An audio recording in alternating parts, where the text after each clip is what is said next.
Hello বন্ধুরা, ইকুয়েডরের মুখোমুখি Argentina জানুন ম্যাচের সময় দুই দলের হেড টু হেড পরিসংখ্যান ও সরাসরি ম্যাচটি যেভাবে লাইভ দেখবেন। তার আগে বন্ধুরা, নিত্য প্রয়োজনীয় সকল খেলার সকল আপডেট পেতে আমাদের চ্যানেলটি সাবস্ক্রাইব করে সাথেই থাকুন। কোপা আমেরিকার আগে দুটি প্রীতি ম্যাচ খেলবে আর্জেন্টিনা।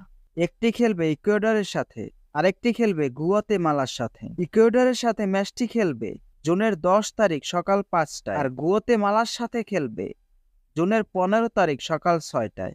আর্জেন্টিনা বনাম ইকুয়েডরের মধ্যকার শেষ 5টি ম্যাচের মধ্যে আর্জেন্টিনা জিতেছে 4টি ম্যাচে, অপর একটি ম্যাচ দুই দল ড্র করেছে। এই ম্যাচটি কোনো প্রকার টিভি চ্যানেলে দেখতে পারবেন না।